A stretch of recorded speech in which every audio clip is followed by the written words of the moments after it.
I woke up to the sound of a heart monitor beeping steadily, like it was measuring not just my pulse, but the distance between life and death. My eyelids felt like they'd been glued shut, my throat was raw, and my body was heavier than I remembered it ever being. The last thing I could recall was rain, the sound of my tires skidding, and a flash of headlights far too close. Took me a moment to realize I wasn't alone. Someone was sitting beside my hospital bed, hunched over, elbows on his knees, his head bowed. His hair was a little longer than I remembered, falling into his face. I couldn't see his eyes yet, but something about the way his shoulders rose and fell told me he was breathing slowly, like he'd been waiting for this moment, for me to open my eyes. Eni, I croaked. My voice came out broken, more air than sound. His head shot up instantly and I really saw him, for the first time in years. His face was older, sharper, but still achingly familiar. There were lines at the corners of his eyes that hadn't been there before, and his lips trembled just slightly as he exhaled. "You're awake," he said, like it was the only thing he'd been waiting to say for months.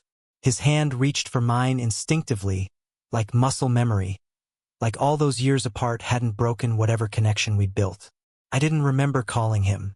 I didn't remember asking for him, but he was here. And in that moment, I wasn't sure whether I should be grateful or terrified of what it meant. The next morning, I found them. A stack of envelopes sat neatly on the rolling hospital table beside me, tied together with a fraying piece of blue ribbon. The kind of ribbon you'd use to wrap a gift if you were trying to make it personal. My name was on the top envelope in Eli's handwriting, messy, sprawling, like he'd written it in a hurry. I ran my fingers over the paper, tracing the indentations his pen had made. "You wrote me letters?" I asked when he came back into the room carrying a cup of coffee. He hesitated at the doorway, his gaze flicking to the stack. "Every day," he said quietly. Since the accident." I frowned. "But I've been unconscious for 36 days, he finished for me. His voice didn't crack, but there was something in his eyes that told me it almost did. "I didn't know if you'd wake up, so I wrote to you. About everything. About nothing. I thought, maybe if you heard my voice in your head, you'd remember there was something to come back to." I didn't know how to respond. The last time we'd spoken, really spoken, it hadn't ended well. We'd walked away from each other with too much left unsaid. Both of us pretending that silence was easier than the truth. And now he was here, holding coffee like it was the only thing keeping him upright, and telling me he'd been writing me letters every day I'd been gone from the world. The first letter started simply, "Hey, I don't know if you can hear me. I don't know if this is stupid, but I need to believe you can." It was dated the day after my accident. He wrote about sitting in the waiting room, about how the smell of antiseptic made him nauseous, about how he kept replaying the last time we saw each other. He wrote about wanting to reach for me and stopping himself, afraid I'd pull away. The next letter was longer, then longer still. He told me about his mornings, about the way the sunrise hit the kitchen counter in the apartment he'd never invited me to see. He told me about the book he was reading, the one he said reminded him of me in ways that were both comforting and painful. By the time I'd finished the third letter, my vision blurred. Not from the medication or exhaustion, but because I couldn't remember the last time someone had spoken to me with so much honesty. "You could have just visited," I said when Eli caught me reading one afternoon. "I did," he said, "every day, but you couldn't answer. So I wrote. I guess it was the only way I knew how to talk to you without feeling like I was just talking to myself." I looked at him then, really looked. He wasn't the boy I'd fallen in love with. He wasn't the same man I'd walked away from, either. There was something different in him now. Softer, maybe. Or maybe I was just seeing him through the filter of 36 days worth of words I hadn't been able to hear until now. "You think this will fix us?" I asked, the question sharp but not unkind. He didn't flinch. "I didn't write them to fix anything," he said. "I wrote them because I didn't know if I'd get another chance to tell you things I should have said years ago." There it was, the weight I'd been feeling since I woke up. These letters weren't just a lifeline. They were confessions. And I didn't know if I was ready to read them all. But I also knew I couldn't not. The letter I opened that night was dated 2 weeks into my coma. I don't know if I can do this much longer. Not because I don't want to, but because I'm scared I'm starting to believe you'll never read these. And if you don't, then I've been writing to a ghost. But maybe I've been doing that for years, even before the accident. Maybe we've both been ghosts to each other. I read that line 3 times before setting the paper down. My chest felt tight, like someone had wrapped a band around my ribs and pulled. When Eli came in later to check on me, I didn't say anything about it. I just reached for his hand. He hesitated only a second before letting me hold it. Neither of us spoke. The silence between us was still there, but it felt different now. Less like a wall, more like a bridge we were building, one word, one letter at a time. The days blurred together after that, but not in the same way they had when I was unconscious. Now I marked them by which letter I was reading. Morning coffee meant the next envelope, the sound of paper tearing gently, the faint smell of ink and time. Some letters were short, barely a paragraph. Others spilled across 3, 4, 5 pages, his handwriting growing cramped near the bottom, as though he didn't want to waste a single scrap of paper. I learned things I never would have known otherwise, like how he'd stopped drinking for almost a year but started again after we stopped talking, how he'd kept my old hoodie in the back of his closet even though it still smelled faintly of me, how he'd avoided our favorite coffee shop because the barista used to ask about me. The Eli in these letters was not the man who had walked away that night, proud and stubborn. He was raw. Bare. Sometimes angry, sometimes lost, but always, somehow, still tethered to me. One evening, I opened an envelope dated almost a month into my coma. The letter inside was different, messier, like it had been written in a rush or between tears. I don't know what I'm doing anymore. Today I sat in my car outside the hospital for 30 minutes before I could make myself go inside. I thought about leaving, just driving until the road ran out. But then I remembered your laugh, the way you'd tilt your head back, the way your shoulders shook. And I thought, what if I never hear it again? I can't let that happen. So I'm still here, for as long as it takes. I read that line over and over until the paper blurred. I didn't even notice Eli standing in the doorway until he cleared his throat softly. You read that one? He asked. I nodded. Yeah. He stepped closer, hesitant like I might tell him to stop. But I didn't. You were there every day, I said. Even when you wanted to leave. His mouth curved into something that wasn't quite a smile. Especially when I wanted to leave. That's when I knew I couldn't. The truth was I'd left him once. I'd been the one to say it wasn't working. I told myself it was for the best, that 2 people could love each other deeply and still be wrong for each other. But somewhere deep down, I'd always wondered if I'd given up too easily. The letters didn't answer that question for me. But they did something else. They reminded me of the man I'd fallen for in the first place. The way he paid attention, the way he noticed the small things, the way he cared, even when it hurt. One afternoon, I asked him why he'd kept them all instead of just giving them to me when I woke up. Because they weren't for you to read then, he said. They were for me to write, to keep me here, to make sure I didn't disappear while you were gone. I thought about that all night, about how sometimes the things we do for someone else are also the only things keeping us alive. The next letter I opened was different still. There was no date on it, just my name at the top. If you're reading this, you're awake. And I'm probably sitting there pretending not to watch your face. I don't know what you'll feel when you read everything else. Maybe you'll be angry. Maybe you'll wish I'd left you alone. But I need you to know, none of these words were written to make you stay. They were written because you already stayed. In my head. In my life. Even when you weren't here. My hands shook a little as I folded the paper back into the envelope. I couldn't bring myself to look at him.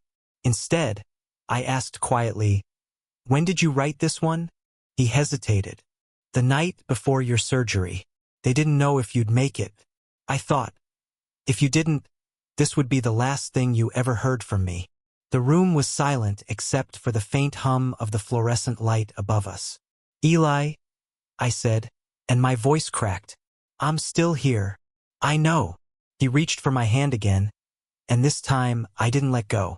Took me a week to get through all the letters. By the time I finished the last one, I felt like I'd been living 2 lives. the one where I'd been asleep, and the one where Eli had been wide awake for both of us. When I set the final envelope down, he was sitting across from me, watching. I didn't say anything for a long time. Then, quietly, I asked, "What do you want me to do now?" He didn't answer right away. Then, "I just want you to know I meant every word. What you do with them, that's up to you." And that was the thing about the letters. They weren't demands. They weren't ultimatums. They were just proof that someone had been here waiting, hoping, loving in a way that didn't need to be returned to be real. But I wanted to return it. It wasn't like in the movies. There was no dramatic declaration, no sudden kiss that solved everything. Instead, there was a slow, almost imperceptible shift in the air between us. The next morning, I woke to find Eli sitting by the window, his head tilted toward the weak winter sunlight. His coffee had gone cold on the sill beside him.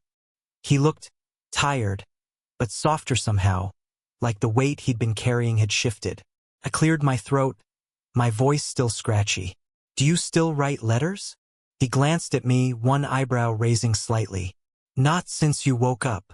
"Why not?" "Because now I can just talk to you." It should have been enough.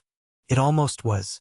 But I'd grown used to the intimacy of his words on paper, the way I could hold them, reread them, trace the shape of his thoughts. "Write me one more," I said. "Just one. Not for when I'm asleep. For now." He studied me for a moment and I could see it, the instinct to deflect, to make a joke, to turn away. But then he nodded. "Okay." Later that day, while I dozed off, I heard the faint scratch of his pen against paper. It was a comforting sound, like rain against a roof. When I woke, there was an envelope on the tray beside me. No ribbon this time, just my name, written like he'd been careful not to smudge the ink. I opened it slowly. "I don't know what's going to happen next. Maybe you'll go home and we'll drift apart again. Maybe we'll find our way back, not to who we were, but to something new. All I know is, I don't want these words to be the last ones I give you. I don't want the last 36 days to be the closest we ever get again. I want more, even if it's hard, even if it scares me. I want more with you." When I looked up, Eli was watching me. There was no hesitation in his eyes this time. "More," I repeated, the word catching in my throat. "More," he said. Rehabilitation was slow, painful. Every step felt like dragging myself up a hill I wasn't sure I'd ever reach the top of. But Eli was there. Some days he drove me to physical therapy. Other days he just sat in my apartment while I napped, filling the silence with the sound of his pen when he thought I wasn't listening. He didn't show me all of those letters. I didn't ask. I knew they were for him, his way of holding himself steady in the same way the first 36 had been. But sometimes he'd slide one across the table toward me without a word. I'd read it later, in bed, when the ache in my muscles kept me from sleeping. They were never long, but they were always enough. One night, weeks later, I asked him why he'd come to the hospital in the first place. "We hadn't talked in a year," I reminded him. "You didn't owe me anything." He was quiet for a long time, swirling the tea in his mug. Then he said, "I didn't come because I owed you. I came because when I heard what happened, the first thought I had was, I can't lose him like this. Not without saying everything I never said. You could have just called." "Yeah," he said softly, "but a call can be ignored. A letter stays." We didn't fall back into each other's lives all at once. It wasn't some perfect reunion. There were still things we didn't talk about, still pieces of our history that sat between us like fragile glass. But the difference was now there were letters. Sometimes they were left on my kitchen counter. Sometimes they arrived in my mailbox. Once, he tucked one into the book I'd been reading, so I didn't find it until days later. They weren't all love letters. Some were just about the weather, or the way his neighbor's dog barked at exactly 6:17 every morning, or a song he'd heard that reminded him of me. But in every one, there was something unspoken but understood. I'm still here. Months after I woke up, I found myself on his couch, my legs tucked under me, the stack of original hospital letters on the coffee table between us. I'd brought them with me without really thinking about it. "Do you want these back?" I asked. He shook his head. No. They were always yours. I looked down at the ribbons still holding them together. They saved me, you know? He smiled faintly. They saved me too. And for the first time in a long time, I believed we might have a future that wasn't just about what we'd survived, but about what we were building now, word by word, page by page. Spring came slowly, the way it always does in this city. More suggestion than arrival, a few brave blossoms pushing through the frost before the cold tries to take them back. By then, I was walking without the cane most days. I still kept it by the door, more for reassurance than necessity. Eli had started coming over in the mornings with coffee, which he claimed was because my neighborhood had the better bakery. But sometimes, I'd catch him watching me instead of drinking it, like he was still making sure I was real. The letters kept coming. They weren't daily anymore, but I never went more than a week without one. Some arrived in the mail, postmarked from 2 blocks away. Others appeared folded neatly under my pillow if he stayed over. One afternoon, I asked him why he didn't just say these things out loud. He thought about it for a long moment, then shrugged. I do say them, but words disappear. Paper doesn't. It was on a warm April evening, after we'd eaten dinner on my balcony, that I finally asked the question I'd been circling for months. Eli, I said, what happens if we try again? He didn't pretend not to understand. Then we try, he said simply. And if it works, we keep trying. If it doesn't, he trailed off, staring at the fading light. Then we still have the letters. I didn't realize I was holding my breath until I let it out in a shaky laugh. That's not exactly a romantic pitch. It's the truth, he said. I'd rather give you the truth than a promise I'm not sure I can keep. But I think I can keep this one. And then, for the first time since the hospital, I kissed him. It wasn't urgent or desperate. It was slow, careful, the way you touch something you've almost lost once before. Trying again didn't mean erasing the past. We still argued sometimes, still stumbled into the old patterns that had pushed us apart. But this time there was a safety net, an understanding that we could step back and write it down instead of letting it rot between us. One night, after a particularly stupid argument about nothing important, I came home to find a letter taped to my door. I was wrong. You were right. But mostly, I just don't want to go to bed knowing you're angry. So this is me saying I'm sorry, and also that the soup in your fridge is mine because I made it, but you can have the bigger bowl. I laughed until I couldn't breathe, and by the time I looked up, he was leaning against the wall across the hall, smiling. By summer, we'd started making new traditions. Sunday morning coffee, Tuesday night dinners, letters tucked into each other's pockets before long days apart. I'd wake up sometimes and find him sitting on the floor by the bed, writing in that same looping handwriting, the pages resting on his knee. You don't have to keep doing that, I told him once. I know, he said without looking up, but I want to, and that was the difference. The letters had started as a way to hold on when everything was uncertain. Now they were a choice. The last letter I'll tell you about came on an ordinary Thursday. I found it on my desk when I got home from work. No envelope this time. Just folded paper with my name at the top. I used to think love was something you had to fight for every second or else it would slip away. And maybe that's true sometimes. But with you now, it feels less like a battle and more like breathing. I don't write these letters because I'm afraid of losing you. I write them because I'm glad I didn't. When I finished reading, I looked up to see him standing in the doorway, watching me like he had in the hospital, like he was waiting to see my reaction. So I crossed the room, pulled him close, and whispered the only thing that felt big enough to hold what I felt. More, I said, and he smiled, like he'd been waiting to hear it again. More. We didn't need to say anything else. The rest, as always, could be written down.